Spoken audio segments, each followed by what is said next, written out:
ইসলামে আসলে বাড়াবাড়ি নেই। ইসলামে কি নাই? বাড়াবাড়ি নাই, আবার সারাসারিও নাই। কথা বুঝতেছেন? ইসলামে জোর করে কোনো কিছুকে ঢুকানো যাবে না, আবার জোর করে কোনো বিধানকে বেরো করা যায় না। কথা বুঝতেছেন? এজন্য আমরা বলি, আপনারা যে হাদিসের দলিল দিচ্ছেন সেই হাদিসটা যদিও বুখারীর ভিতরে আছে, কিন্তু আল্লাহর নবী মুহাম্মদুর রাসূলুল্লাহ সাল্লাল্লাহু আলাইহি ওয়াসাল্লাম জানাজার নামাজে সূরা ফাতিহা পাঠ করেছেন, একটি সহিহ সনদে মারফু হাদিস একটাও নাই। কথা বুঝতেছেন? নবী করিম সাল্লাল্লাহু আলাইহি ওয়াসাল্লাম জানাজার নামাজে সূরা ফাতিহা পাঠ করেছেন এমন একটা সহিহ মারফু হাদিস নাই। তবে একজন রাওয়ী থেকে রওয়ায়াত এসেছে হযরত ইবনে আব্বাস রাদিয়াল্লাহু আনহুমা, তিনি জানাজার নামাজে জোরে জোরে সূরা ফাতিহা পড়তেন। কথা বুঝতেছেন? কেন? একদিন তিনি ইবনে উমর রাদিয়াল্লাহু তাআলা আনহুর সামনে কাছাকাছি দাঁড়ায় একটা জানাজা পড়লেন। এখানে তিনি জোরে জোরে সূরা ফাতিহা পাঠ করা শুরু করলেন। জানাজা শেষ হওয়ার পরে তিনি জিজ্ঞেস করলেন যে আপনি দেখি জোরে জোরে সূরা ফাতিহা পাঠ করলেন, ব্যাপারটা কি? তখন তিনি বুঝায় বললেন যে জোরে জোরে পাঠ করেছি এই জন্য, লিতা'লামু আন্নাহা সুন্নাতুন, যাতে করে মানুষ জানে যে এটা পাঠ করা সুন্নত, শেখানোর জন্য তিনি এটা পাঠ করেছিলেন জোরে জোরে। একটা ব্যতিক্রম আমল ওনার কাছ থেকে, কিন্তু অনেক সাহাবীরা এই আমল করেন নাই, অনেক তাবেঈনে কেরামরা এই আমল করেন নাই, এটা ছেড়ে দিয়েছেন। এই ছোট্ট একটি বিষয় নিয়ে এত বিশাল বড় একটি জানাজাকে যারা বাতিল সাব্যস্ত করতে পারে, এরা আসলে প্রকৃতপক্ষে ইসলামে যে ভাতৃবন্ধন আল্লাহ রাব্বুল আলামিন তৈরি করে দিয়েছেন, সৃষ্টি করে দিয়েছেন, মুমিন মুসলমানরা যে ভাই ভাই, সেই ভাই ভাই সম্পর্কে তারা ফাটল সৃষ্টি করতে চায়। ঠিক কিনা মুসলমান? এই জন্য সচেতন থাকা দরকার আছে না নাই? তবে আমরা তাদেরকে বিনয়ের সাথে বলবো যে আপনারা শুধু ইবনু আব্বাসকে এখানে আপনারা মানদণ্ড বানায় দিলেন, রাসূল করিম সাল্লাল্লাহু আলাইহি সাল্লামকে কিছুই রাখলেন না।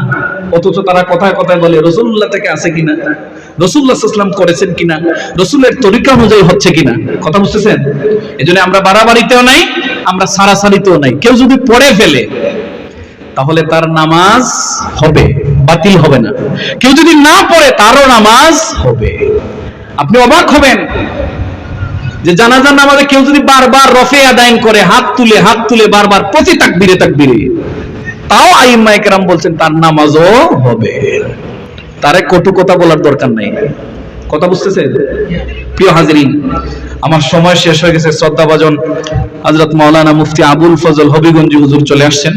আমি শেষ করে দিচ্ছি। আমাকে একটা প্রশ্ন করা হয়েছে, ইয়া রাসূলুল্লাহ বলা যাবে কিনা, জায়েজ আছে কিনা একটু কইবা। কইলিতাম নি ইয়া রাসূলুল্লাহ বলা যাবে কিনা। প্রিয় হাজিরিন, ইয়া রাসূলুল্লাহ বলার ক্ষেত্রে একটি বিষয় সতর্কতা আবশ্যক। বলা যাবে, তবে একটা বিষয়ে সতর্কতা অবলম্বন করতে হবে। সে বিষয়টা কি?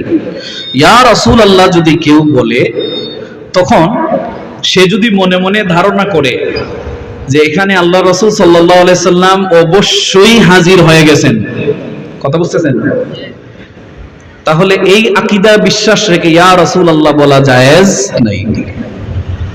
কথা বুঝা গেছে? এখন আমি এখান থেকে ডাক দিলাম ইয়া রাসূলুল্লাহ, আচ্ছা আমি যদি মনে মনে ধারণা করি যে এখানে আল্লাহ রাসূল এসে গেছেন, আচ্ছা আমি কি এখানে বেয়াদবের মতো বৈশা ইয়া রাসূলুল্লাহ বলতে পারবো? আপনারা কি বৈশা থাকতে পারবেন? এখানে অনেকে অনেক মাইন্ডে বসে আছে। কেউ মনে করেন পান খাইতেছে, কেউ দাঁত খিলাল করতেছে। এই সমস্ত বিষয় কি আল্লাহ রাসূলের সামনে তার শানের খেলাফ কিনা? এই জন্য ইয়া রাসূল, কেউ মোবাইলও টিপতেছে, আচ্ছা আল্লাহ রাসূল এখানে আসবেন আর আপনি মোবাইল টিপবেন, এভাবে ক্যামেরা লাগানো যাবে? কথা বলেন না? তাহলে বোঝা যাচ্ছে ইয়া রাসূলুল্লাহ এটি একটি আরবি শব্দ। অনেকে বলে যে আরবি কায়দা অনুযায়ী এটা ঠিক না। আমরা বলবো আপনারা হেদায়েতুন নাহু পড়বেন যে ইয়া রাসূলুল্লাহ নেদা এক গায়েব, আল্লাহ রাসূল মদিনায় আর আপনি বাংলাদেশে বৈশা, রাসূলুল্লাহ উপস্থিত নাই, আপনি গায়েবের নেদা দিতে পারবেন কিনা। যারা আরবি ভাষাভাষী, আরবি ব্যাকরণের উদ্ভাবক, তারা বলেছেন নেদা এক গায়েব জায়েজ, যদি তার ভিতরে উদ্দেশ্য থাকে। এটাকে বলা হয়েছে নাকিরাতু মাকসুদাতিন সারা কাল মারিফা। সুবহানাল্লাহ বলেন।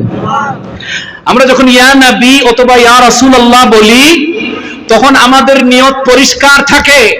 সবুজ গম্বুজের নিচে মদিনা মুনাওয়ারায় সশরীরে জিন্দা নবী হায়াতুন নবীর কদমেই আমরা সালাম দেই, ঠিক কিনা বলেন? হায়াতুন নবীর সাহায্যের জন্যই নবীজির কাছে আমরা ওসিলা ধরি, নবীজির কাছে আমরা সুপারিশ চাই, ঠিক কিনা? আমরা কি ঈসা নবীর কাছে কোনো কিছু চাই? মুসা নবী, আমাদের নবী মুহাম্মদ মুস্তাফা সাল্লাল্লাহু আলাইহি সাল্লামের কাছে আমরা সাহায্য চাই, আমরা ওসিলা চাই, শাফাআত চাই।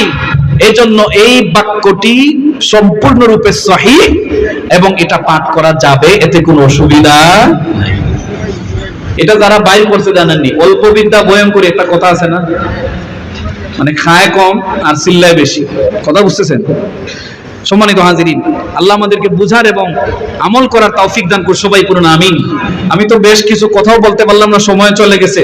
আরেকটা কথা বলে শেষ করি, 1 মিনিট নেই ভাই। একটা আমল আমরা শিখি। সম্মানিত হাজিরিন, সহিহ মুসলিমের বর্ণনা, হযরতে জুয়াইরিয়া রাদিয়াল্লাহু আনহা আম্মাজান উম্মাহাতুল মুমিনিনের অন্তর্ভুক্ত ছিলেন। তিনি হাদিস বর্ণনা করেন যে আল্লাহর নবী মুহাম্মদ রাসূলুল্লাহ একদিন ফজরের নামাজ পাঠ পড়লেন। ফজর পরে তিনি আমার কাছে আসলেন। আমার কাছে আয়েশা দেখলেন যে আমি জায়নামাজে বসা তাসবিহ তালিল পড়ি। সুবহানাল্লাহ বলেন না? তাসবিহ পাঠ করি। আল্লাহ রাসূল সাল্লাল্লাহু আলাইহি ওয়াসাল্লাম আমাকে আর কথাবার্তা বললেন না আমার সাথে। তিনি ঘর থেকে বের হয়ে গেলেন। বের হয়ে আবার তিনি যোহরের পূর্বে দুপুরবেলা তিনি আসলেন। সুবহানাল্লাহ বলেন না? আয়েশা দেখেন যে আমি আমার মুসাল্লায়, আমি এখনো ওয়া আনা ফিল মসজিদি, মানে আমি এখনো আমার সিজদার জায়গায় বসা। সুবহানাল্লাহ বলেন। হযরত জুয়াইরিয়া বলেন, আল্লাহর রাসূল আমাকে আয়েশা বললেন, আমি যে ফজরের ওয়াক্তে তোমাকে তোমার মুসাল্লায় রেখে গিয়েছিলাম, এখনো কি তুমি এই মুসাল্লায় বসে আছো কিনা? তিনি বললেন, হ্যাঁ ইয়া রাসূলুল্লাহ, আমি এখানে বৈশা তাসবিহ পাঠ করি। হযরতে রাসূল করিম সাল্লাল্লাহু আলাইহি ওয়াসাল্লাম বললেন, রে জুয়াইরিয়া, তুমি সারাটা দিন এই অর্ধ দিবস জায়নামাজে বৈশা তাসবিহ পাঠ করতে তুমি যেই পরিমাণ সওয়াব অর্জন করেছো, আমি একটা তাসবিহ 3 বার পাঠ করার কারণে আল্লাহ এই পরিমাণ সওয়াব আমার আমলনামায় দান করে দিয়েছে। ইমাম তিরমিজি হাদিসটাকে সহিহ বলেছেন। তিনি বলেছেন এই হাদিসটার সনদ সহিহ। ইমাম মুসলিম হাদিসটাকে সহিহ বলেছেন। হাজিরিন, ছোট্ট একটা তাসবিহ, এটাকে অর্ধ দিবস সওয়াবের তাসবিহ বলা হয়। সুবহানাল্লাহ বলেন। আল্লাহ রাসূল সাল্লাল্লাহু আলাইহি ওয়াসাল্লাম বললেন, জুয়াইরিয়া, তুমি যদি এই তাসবিহটা 3 বার পাঠ করতে, তোমার অর্ধ দিবস তাসবিহ পাঠ করার সওয়াব হয়ে যাইত। আমি কিন্তু খুব সহজে অর্ধ দিবস তাসবিহ পাঠ করার সওয়াব অর্জন করেছি। তাসবিহটা হলো সুবহানাল্লাহি ওয়া বিহামদিহি আদাদা খালকিহি ওয়া রিদা নাফসিহি ওয়া জিনাতা আরশিহি ওয়া মিদাদা কালিমাতিহি। সুবহানাল্লাহি ওয়া বিহামদিহি ওয়া রিদা নাফসিহি ওয়া জিনাতা আরশিহি ওয়া মিদাদা কালিমাতিহি। এভাবে 3 বার পাঠ করলে সারাটা দিন বৈশা জায়নামাজে তাসবিহ পাঠ করার সমান। পারবেন তো? ফজরের পরে শর্ত আছে, কিন্তু ফজরের পরে 3 বার পড়লে অর্ধেক দিবস তাসবিহ তালিল পাঠ করার সওয়াব। আল্লাহ সুবহানাহু ওয়া তাআলা যেন আমাদেরকে সবাইকে যেন এই আমলটা করার তৌফিক দান করে, সবাই পড়ুন আমিন। ওয়া আখিরু দাওয়ানা আনিল হামদুলিল্লাহি রাব্বিল আলামিন। আসসালামু আলাইকুম ওয়া রাহমাতুল্লাহ।